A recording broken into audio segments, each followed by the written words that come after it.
매주 금요일 날 마켓 비하인드 시간은 이영훈 IM증권 이사님 모시고 말씀 들어보고 있습니다. 어서 오십시오. 네, 안녕하십니까.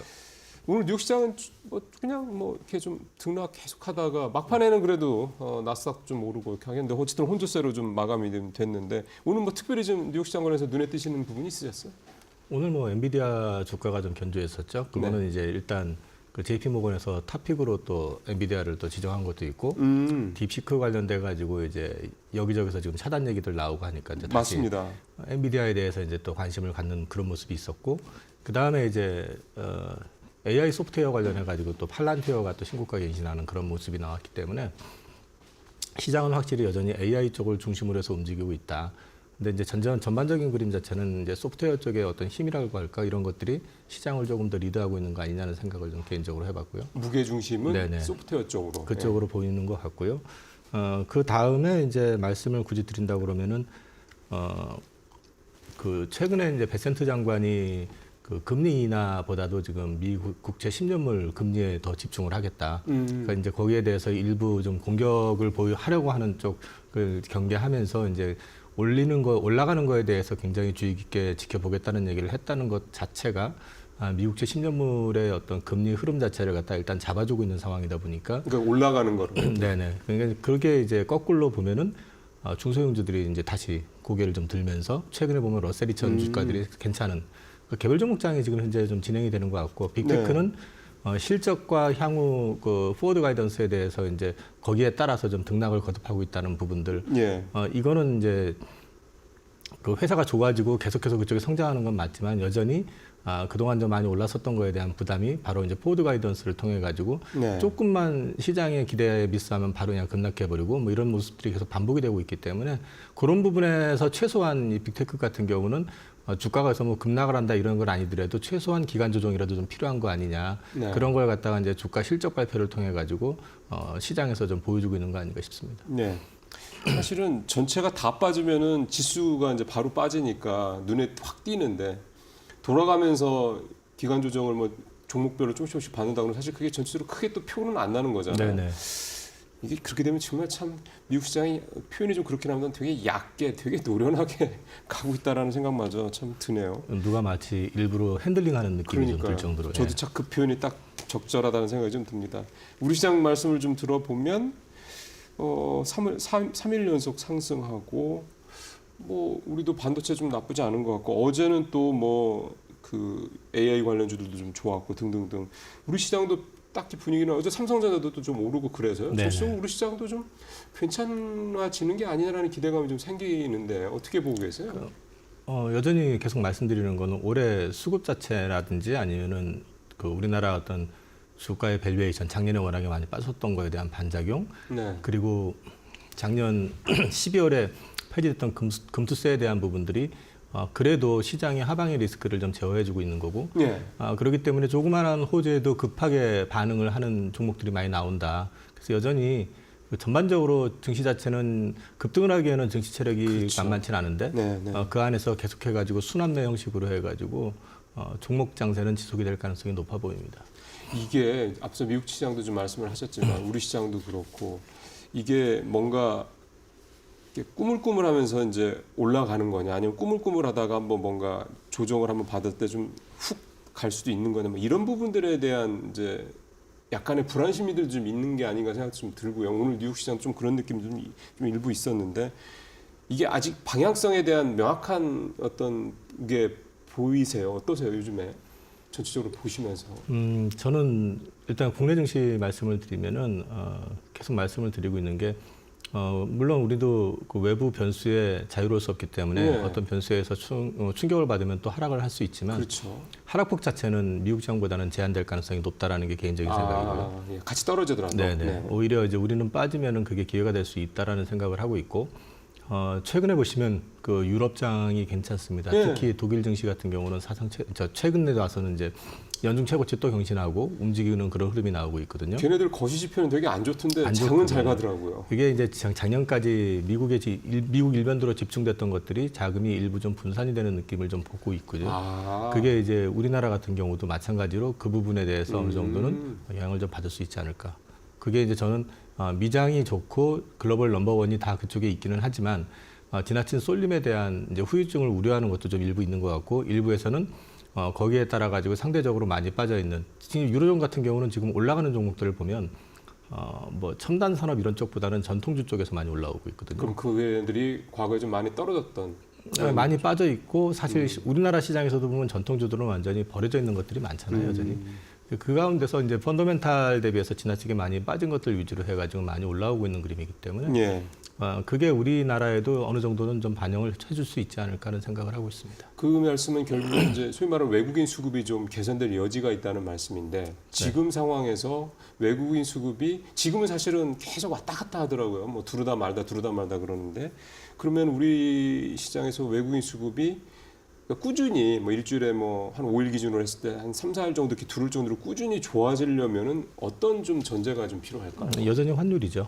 우리는 지금 사실 환개입이 없다라고 얘기할 수 있는 상황은 아니기 때문에 네. 그 부분을 감안해서 봤을 때 환율이 여전히 높고요. 최근 보면은 이제 일본의 엔화는 이제 강세로 맞습니다. 좀 돌아가는 분위기인데, 그래서. 우리는 아직은 그런 흐름이 명확하게 보이지 않고 있죠. 그렇죠. 네. 그렇기 때문에 우리 쪽으로 이제 본격적으로 외국인들이 한국에 좀 베팅을 크게 들어오는 그런 시점이라고 한다는 건, 개인적으로 봤을 때 최소한 환율 1,400원을 하회하는 그런 어떤 강한 드라이브가 걸릴 수 있을 만한 이벤트가 있어야 될 것 같아요. 1,300원대 어쨌든 90원이라도 1,300원대 후반으로라도 약간 네네. 1,003자가 나오는 정도가 돼야 될 거다. 뭐 거기서부터 외국인들이 본격적으로 관심을 갖지 않을까 보고 있습니다. 혹시 지금 뭐 BOJ가 금리 인상을 조금 더 할 것이다는 얘기들이 계속 나오다 보니 그 어떤 뭔가 편승 효과, 뭐 밴드웨건 효과 이런 것도 좀 기대해 볼 수 있을까요? 우리가 그 편승 효과라는 게 이제 우리가 엔화하고 동조를 작년까지 많이 했었지만, 지금은 일본 내부의 어떤 특수한 사정 때문에 금리를 좀 올리고 싶어하는 그런 니즈가 있는 거잖아요. 그렇죠. 근데 이제 계속 말씀드렸지만은 일본 독자적으로는 못할 거다라는 게 제 개인적인 생각이고, 그 얘기는 미국이랑 뭔가 공조가 되지 않고서는 일본 단독으로 하기는 쉽지 않을 거다라고 보고 있기 때문에 그런 걸 염두에 둔다 그러면 이번에 엔화가 강세가 나온다고 해가지고 우리가 동반 강세가 나오는 거는 좀 제한될 가능성이 있기 때문에 강세의 비중도 어떤 폭 자체가 조금 다를 수 있다. 강해진다 하더라도 그걸 고스란히 반영하기보단 약간의 영향을 줄 수는 있지만은, 우리나라는 내부적인 이슈부터 시작해서 어떤 경제적인 어떤 펀더멘탈의 개선이 보여지는 그런 그림이 나와줘야 되고, 그게 확실히 잡히려고 그러면 업종에서는 반도체 쪽이 완전히 돌아서는 그림이 그렇죠. 나와줘야 되고요. 그렇죠. 네. 그 가운데서 특히 삼성전자의 흐름 자체가 돌아서는 그림이 나와야 된다. 그래서 이제 그런 것들을 보셔야 될 것 같습니다. 지금 삼성전자 사실 말씀을 하셔서 아예 그냥 삼성전자 말씀을 좀 따로 드려보겠습니다. 지금 주가가 좀 며칠 계속 괜찮고요. 뭐 외국인도 뭐 계속 팔지는 않더라고요. 뭐 사기도 하고, 그래서 뭔가 좀 변화가 모색이 되는 거냐? 또 최근에 이재용 회장 사법 리스크 해소된 부분도 있고, 엊그제 AI 관련돼서는 또 흔한 뭐 좀 이른바 한미일 뭐 AI 동맹 결성 뭐 하여간 기사는 그렇게 되게 뻑적지근하게 나긴 했는데, 이런 부분들, 그래서 겉으로 봤을 때는 일반인들이 보시기에는 삼성전자의 뭔가 변화가 좀 나타나려는 그런 주변 여건들이 좀 조성이 되는 게 아니라 이런 생각도 하실 법해서요. 경제는 펀더멘탈이 기본적으로 가장 중요한 이슈이긴 한데, 이제 경제를 바꿀 수 있는 건 때로는 센트의 개선부터 시작이 되는 경우들이 많습니다. 그렇죠. 네. 근데 일단 이재용 회장이 사법의 어떤 리스크에서 어느 정도 자유로워진 상태가 됐고, 그 다음에 이제 거기에 맞춰가지고 또 세물투만이 방한을 하면서 삼성하고 이제 미팅을 갖고, 예. 그러다 보니까 이제 삼성이 주력으로 지금 이제 차세대 주력 산업으로 휴머노이드 쪽을 얘기를 하면서 이제 하다 보니까, 거기에 또 세물투만이 또 로봇 사업을 협력하고 싶다는 글쎄요, 얘기를 했다. 하더라고요. 네. 제가 봤을 땐 삼성전자 찾아왔을 때는 그런 협력보다는 돈의 목적이 더 있지 않았을까 싶긴 하지만, 스타게이트 그 네. 프로젝트 투자. 네. 아무래도 돈을 많이 갖고 있는 그룹이니까 그게 우선이지 않겠느냐 하지만, 또 그걸 조금 더 확산시켜 놓으면 삼성 쪽에서도 그걸 참여를 한다고 했을 때는 그냥 돈만 내고 말 건 당연하죠. 아니잖아요. 그 네. 반대급부로 거기에 우리 이제 삼성에서 어떤 부품 HBM이 됐든 뭐 이런 것들을 네. 납품을 한다든지, 또는 무슨 칩을 개발하는데 거기서 직접 한다든지 뭐 네. 여러 가지 있을 수 있잖아요. 당연히 있어야겠죠. 진짜, 그런 부분들에 대한 협력 기대감 이런 것들도 작용을 하는 것 같고, 어제 보면은 삼성의 이재용 회장이 이제 첫 행보로 공장을 직접 이제 방문을 해가지고 네. 실태를 좀 체크하고 있는 모습을 기사화됐잖아요. 그런 게 이제 좀 상징적으로 이제 변화되는 모습을 보여주고 네, 싶은 네. 의지가 있다는 거죠. 네. 근데 이제 그런 것들 외에 제가 사실 이번 주 초까지만 해도 제가 이제 출연하는데 뭐 유튜브가 됐든 방송 같은데 나갔을 때도 삼성전자에 대해서는 좀 보수적인 스탠스를 취하면서도 계속해가지고 체크를 했었던 건 중국 현지 상황인데요. 중국 쪽이 지금 이구안신 정책에 의해 가지고 그 정책 사상 최초로 이번에 스마트폰까지 보조금이 지급이 됐고요. 그러다 보니까 스마트폰 판매량이 지금 계속 늘어나고 있는 상태. 네. 그래서 이제 상해 지역은 전년 대비해서 70%가 늘어나고 그 다음에 그 구글이 아니죠. 그 화해요? 아니. 뭡니까? 폭스콘 칩 만드는 회사. 저기 하여튼 갑자기 생각이 안 나네요. 어저께 그 컨퍼런스 콜을 했는데 그 퀄컴 회사 얘기하신 거예요? 퀄컴에서 예. 컨퍼런스 콜을 했는데 중국 쪽에 고가품 판매 비중이 좀 늘어날 것 같다. 그런 얘기를 하면서 AI 스마트폰하고 AI PC와 관련해 가지고 어느 정도 성장의 그림을 좀 보여주는 그런 그림이 나왔고 또 어제 또 마침 리포트가 하나 나왔는데 거기에서도 25년도에 이제 AI PC하고 AI 스마트폰 쪽 판매 증가에 대해서 언급이 나오면서 오히려 HBM보다는 레거시 쪽에 이제 쇼티지 가능성 내지는 재고 소진과 이제 가격 상승 가능성을 얘기를 하고 있고요. 네. 제가 이제 또 개인적으로 여기저기 좀 체크를 해보니까 우리가 CXMT에 대해서 이제 굉장히 과도한 걱정을 하고 있는데 중국 반도체 회사 창신 메모리. 네네. 예. 근데 이제 실제 현지 분위기를 들어보니까 CXMT가 지금 DDR4 같은 경우는 되게 양산을 하면서 시장을 치고 들어오고 있다고 하는데 예. 실제로 그 칩 크기 자체가 우리나라의 하이닉스나 마이크론이 만드는 것보다는 훨씬 크답니다. 그 그러니까 얘기는 기술력이 기술력이 좀 안전히 안 된다는 얘기고, 그다음에 DDR5는 수율 문제도 있고 성능 문제도 있고 하기 때문에 이제 시장에서 걱정하는 것처럼 그렇게 크게 우려할 상황이 아니라고 한다니까 이게 만약에 스마트폰 특히 고가폰 쪽에 이제 본격적으로 확산이 되기 시작하고 이제 재고가 그만큼 빨리 소진이 되기 시작하면은 레거시 쪽에서부터 이제 다시 한번 바람이 불 가능성이 있다. 이제 그런 어떤 기대감을 좀 가져갈 수 있는 부분이 있고, 운이 좋을 수 있다 그러면은 이제 에이직 쪽을 통해 가지고 엔비디아가 가져가고 있는 가속기 칩의 절대 시장을 갖다가 구글이나 메타나 이런 쪽에서 자체 칩을 네. 개발을 하기 위해서 이제 만들어낸다고 했었을 때는 거기에 들어가는 HBM 같은 경우는 이제 엔비디아가 요구하는 최고 사양이 아니더라도 가능할 수 있지 않느냐라는 지금 HBM3 정도 이런 것도 이제 기대감 같은 것들도 이제 어느 정도 작용을 하고 있는 것 같고요. 그래서 이제 지금 전반적인 분위기 자체는 그래서 삼성전자는 HBM보다는 일단 레거시 쪽에서 바닥을 찍고 돌아서는 그림이 나올 가능성에 대한 기대감을 좀 갖고 있는 것 같고, HBM4 관련해 가지고도 최근에 삼성전자 계속해서 이제 연구소 쪽에서는 사활을 걸고 지금 준비를 하고 있다고 하는데, 저는 그 칩 설계부터 시작을 해가지고 생각보다 그게 쉽지는 않을 것 같다는 생각을 했지만, 실제 뭐 들려오는 얘기들, 정확한 얘기는 아닙니다만은 생각보다 그냥 삼성전자가 이 부분에 대해서 진심으로 매달리고 있고 성과에 대해서도 어느 정도는 기대를 가져볼 만하지 않느냐라는 얘기들도 속속 주변에서 들리는 것 같습니다. 그래서 예. 삼성전자에 대한 부분들이 어느 정도는 그러니까 레거시 칩이 이제 바닥 재고 소진이 빨라지면서 바닥을 치는 모습들이 생각보다 빨라질 가능성, 거기서 이제 바닥을 잡는 그림이 나올 수 있고, 그다음에 중국이 3월 5일 날 전인대가 있는데 양에 있죠. 그때 이제 또 추가적인 그 내수 부양책이 나올 맞아요. 수밖에 없다. 그 경우에는 이제 회복 속도가 빨라질 수 있다라는 기대감이 어느 정도는 반영이 되고 있는 것 같습니다. 레거시 쪽에서 먼저 회복이 기대가 있고 HBM4도 뭔가 한번 기대해 볼 만하다는 말씀. 사실 그 전에 이 이사님 삼성전자 제가 여쭤보면은 걔네들 좀 자꾸 뭐 이렇게 좀 약간 쇼잉하는 듯한 뭔가 이렇게 실체보다 부풀리는 듯한 이런 식으로 뭔가 언론 플레이하는 거 좀 안 했으면 좋겠다는 말씀, 그런 뉘앙스를 말씀하신 적이 여러 번 있었는데 오늘은 이사님 말씀도 조금 변화가 좀 저는 느껴지네요. 그러고 관건이 중국이군요. 삼성전자의 본격 반등의 백그라운드에는 터닝 포인트는 중국에서 먼저 찾아야 될 것 같습니다. 예. 한번 여러분들께서도 중국 쪽에서 했던 그런 내수 부양 관련된 뭔가 내수 경기가 좀 회복되는지 여부 한번 계속 체크해 보시면서 그거를 단순히 중국 쪽에 있는 중화개미 쪽으로만 이렇게 해석하는 게 아니라 이 삼성전자라든가 국내 중국 쪽 매출 비중이 많은 회사들에 대한 실적과도 연계해서 생각해 보시면 좋을 것 같다는 생각이 좀 듭니다. 짧게 한 가지만요. 이거 좀 갑작스럽게 어제 저녁에 나온 얘기라 뭐 아마 그 놀라신 그런 투자자분들이 많으실 것 같아서 대왕거래건 이렇게 되면 이 투자하시는 분들은 사실은 이제 뭐 어떻게 발을 빼야 됩니까? 이거 그냥 돌발이라 짧게만 말씀해 주시면 될 것 같은데. 사실 뭐 대왕거래 관련해서 그 탐사 들어가고 시추 그러니까 저기 조사하는 것들이 성공을 전제로 하는 건 아니잖아요. 맞아요. 가능성을 가지고 하는 거잖아요. 그렇기 때문에 이제 그거에 대해서 베팅을 하셨다라고 하면은 그건 충분히 실패를 또 어느 정도 염두에 두고 베팅을 하셨어야지 무조건 된다고 베팅하셨다고 하는 것 자체는 그건 투자가 아니죠, 사실은요. 네, 네. 그거는 뭐 확률적으로 봤을 때도 20% 정도 확률을 가지고 베팅을 한 거기 때문에 그건 감안을 해서 보셔야 되고 다만 이제 이게 약간 노이즈가 있을 수 있었던 거는 이 보통 이제 산자부나 이런 쪽에서 이제 자체적으로 이런 부분들은 이제 검토하고 발표하면서 진행을 했었으면은 시장이 그렇게 뜨겁게 반응을 안 했을 텐데 하필이면 그 당시에 이제 대통령께서 직접 맞아요. 말씀하는 바람에 기대감을 더 부풀렸던 거잖아요. 그래서 이제 그런 부분에 있어서 조금 혼란을 초래한 거는 조금 안타까운데 네. 그럼에도 불구하고 뭐 저는 이게 뭐 성공한다라는 전제를 가지고 했던 건 아니기 때문에 네. 그 부분에 대해서 뭐 크게 뭐 뭐라고 할까요?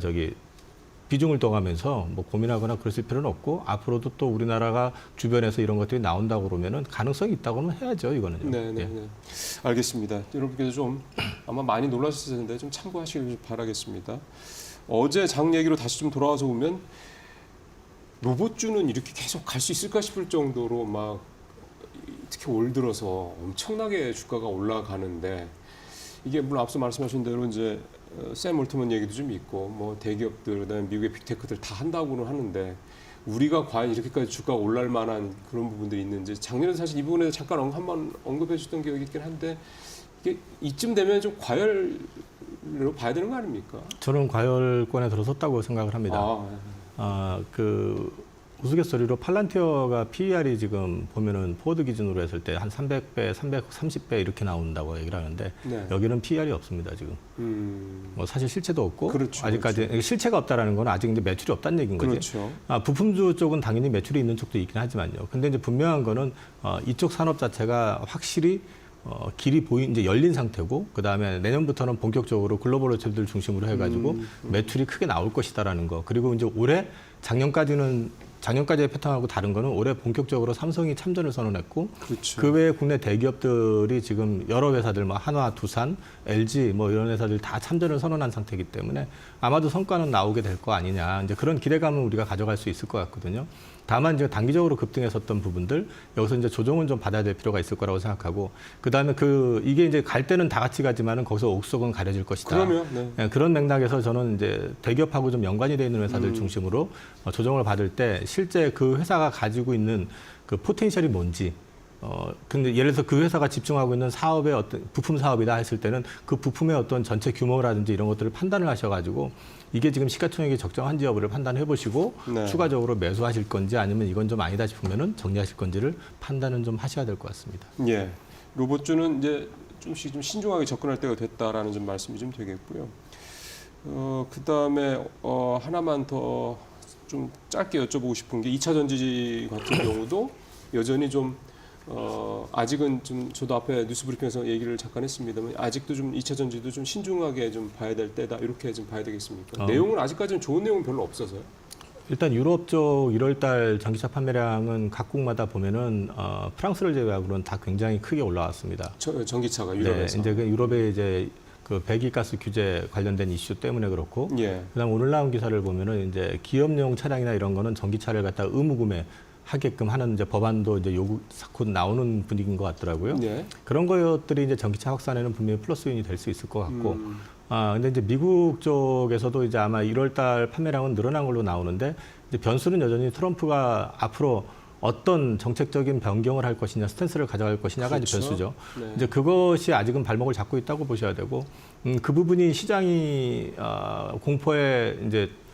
공포감을 가지고 지켜봤었던 그런 내용보다는 좀 못하다 판단되면은 그 시점부터는 종목들이 좀 선별돼서 움직일 가능성이 높다고 봐야 될 것 같고, 네. 만약에 지금 움직인다고 했을 경우에는 이제 우리 그 기업들 있잖아요. 자동차 업체들의 어떤 컨퍼런스 콜 같은 걸 놓고 봤을 때 공격적인 드라이브를 걸고 있는 회사들, GM이나 그다음에 테슬라나 예. 이런 쪽 같은 경우에 이제 밸류체인 회사들 같은 경우는 돌아서는 속도가 좀 빨라질 것 같은데 예. 뭐 오늘도 뭐 실적 나오고 좀 빠진 포드라든지 스텔란티스라든지 뭐 기타 이제 독일 3사 이런 쪽 회사들 같은 경우는 아직까지 전기차에 대한 스탠스가 공격적이지는 않고 조금 보수적으로 지금 이제 움직이고 있는 걸 봐가지고는 그쪽 밸류체인들은 좀 돌아서는 속도가 그렇죠. 좀 느릴 수 있다. 그거는 염두에 두시고 지켜보셔야 될 것 같습니다. 그러니까 사실은 지금의 이 시기가 어두운데 사실 언제 새벽에 올지도 해가 뜰지는 사실 모르는 건 분명한데 그러니까 오히려 지금의 시기를 뭐 이렇게 들어가냐마냐 저가 매수하냐 마냐 이런 식의 접근이 아니라 내가 만약에 들어간다 그러면 어떤 회사가 정말로 반등할 때 확 올라갈 수 있느냐라에 대한 걸 한번 종목을 이렇게 선별하는 그런 시간으로 특히 2차 전지는 한번 살펴보실 필요가 있겠네요. 그리고 또 한 가지는 재무 리스크도 체크는 하셔야 될 것 그렇죠. 같습니다. 그렇죠. 네. 당연히 재무 리스크도 좀 체크하셔야 될 것 같고. 예. 어제 삼양식품 주가가 엄청나게 뛰어서 삼양식품 같이 이렇게 가격이 높은 종목 이렇게까지 뛸 수 있나 싶은 생각이 들었던 분들 많으실 텐데 새삼스러운 그런 이슈는 아니지 않나요? 실적 좋다라는 거 우리 충분히 예상했던 것 같은데 왜 이렇게 급등을 했을까요? 이제 이게 보통 실적이 좋은 거는 아는데 그 실적의 증가 속도, 폭 자체를 가지고 이제 그 다음을 봐야 되는 거거든요. 그렇죠. 그러니까 앞으로도 실적이 좋아지는 섹터들은 많습니다. 근데 문제는 그게 전년 대비로 해가지고 얼마만큼 더 성장할 수 있을 것이냐, 향후 포텐셜은 어느 정도 되냐를 봐야 되는데. 그렇죠. 사양식품이 주가가 레벨업이 되는 단계를 보시면 제일 처음에 이제 주가 급등하고 나서 40만 원, 50만 원 벽에 막혀가지고 50만 원, 55만 원에서 40만 원 초반까지 계속 박스권을 움직이다가 그랬죠. 증설 얘기 나오면서 주가가 바로 급등을 해가지고 여기서 이제 60만 원, 70만 원대로 한 단계 올라섰었고요.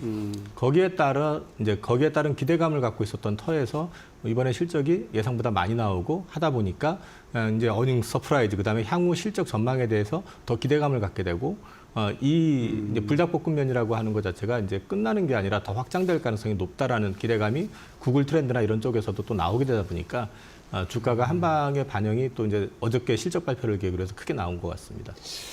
그 보니까 이 불닭볶음면 그 소스 만드는 그 회사도 주가가 어제 굉장히 반영을 그러더라고요. 그러니까 결국 이렇게 소위 말하는 대장주 그다음에 그 서플라이 체인에 있는 주요 역할을 하는 관련주들은 역시 묶어서 네네. 봐도 좀 되겠군요. 이게 전체적으로 좀 삼양식품만이 아니라 뭐 다른 우리 음식료 회사들까지 좀 다 이게 좀 확산했으면 좋겠는데 좀 이건 봐야 되겠죠. 하나만 더 짧게 여쭤보겠습니다. KB금융이 수익이 5조를 넘었는데 주가가 계속 떨어지는데 이거는 결국은 그 주주환원 정책의 핵심이 되는 세트1 그거에 관련된 그 환율 문제 이렇게 접근을 하면 되겠습니까? 뭐 그거로 이제 표현들을 하죠. 그걸로 표현들을 하는데 저는 이제 개인적으로 네. 저도 금융회사에 있긴 하지만 이제 미국의 금융사들하고 이제 근본적인 차이가 있기 때문에 이제 미국 금융주들이 엄청나게 좋다고 해서 우리 금융사들이 똑같이 주가가 반영이 될 수는 없다고 저는 그렇죠. 생각을 하거든요. 예, 근데 이제 비즈니스 모델도 다르고요. 네. 우리 이제 특히 은행 쪽 같은 경우는 이제 소위 말해서 그 예대 마진에 의해 가지고 실적이 엄청나게 좋았었던 거지. 맞습니다. 어떤 사업적인 포트폴리오가 뭐 특별히 차별성이 있거나 그랬던 건 아니었기 때문에 그렇죠. 더더군다나 이제 예대 마진이라는 게 금리 인하에도 불구하고 대출 이자는 떨어지지 않고 그 예금 이자는 떨어뜨리고 하다 보니까 더 예대 마진이 커지는 맞습니다. 그런 측면도 있잖아요. 그러면은 저는 개인적으로 봤을 때 저번에도 한번 그런 말씀드렸겠지만 내부에서 돈을 많이 벌어들인 건데 내국인들 상대로 해서 어차피 대출해가지고 돈을 많이 번 거라면 그렇죠. 그거는 내부에서 써야 되는 거죠. 네. 국내에서.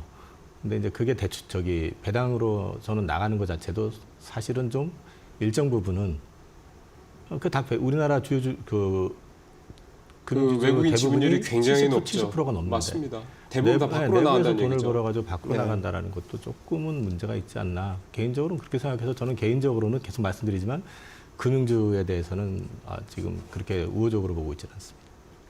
근데 이렇게 돈 번 거를 또 이게 주주들한테 환원을 또 안 할 수도 없고 그럼 이거를 뭐 이렇게 큰 수익을 낸 거를 뭐 방법이 뭐가 있을까요? 그 국내에서 이렇게 좀 또 많은 국민들한테 수혜가 돌아갈 수 있게 하는 방법이 뭐가 있을까요? 우리나라 경기가 좋다라고 그러면은 뭐 별 문제가 없겠지만 지금같이 경기가 좀 어렵고 그다음에 이제 국가 예산이 적자가 계속 나오는 상황이라고 한다면은 한시적으로라도 그런 부분들을 재원으로 활용할 수 있는 방법을 찾아보는 것도 나쁘진 않을 것 같아요. 이게 이제 우리나라만의 문제가 아니라 글로벌 전체적인 어떤 트렌드로 봐도 특별세 명목으로 해가지고 네. 한동안 얘기가 됐었던 게 뭐 이제 그 유가 급등하고 했었을 때 횡재세? 이제 횡재세 같은 거 얘기도 나왔었던 것처럼 우리나라의 어떤 특수한 상황에 의해 가지고 이익이 급증하는 그런 구조라고 한다면은 그런 부분도 충분히 뭐 정치권에서 합의만 된다고 그러면은 검토해 볼 수 있는 거 아닌가 싶습니다. 예. 그래서 이 금융 지주사들의 이 엄청난 이 순이익 내는 부분에 대해서 사실은 국민들의 감정이 이렇게 뭐 좋지는 않죠. 그런 부분들이 아마 반영이 되지 않아 생각이 좀 듭니다. 자, 이사님 오늘 말씀 잘 됐습니다. 고맙습니다.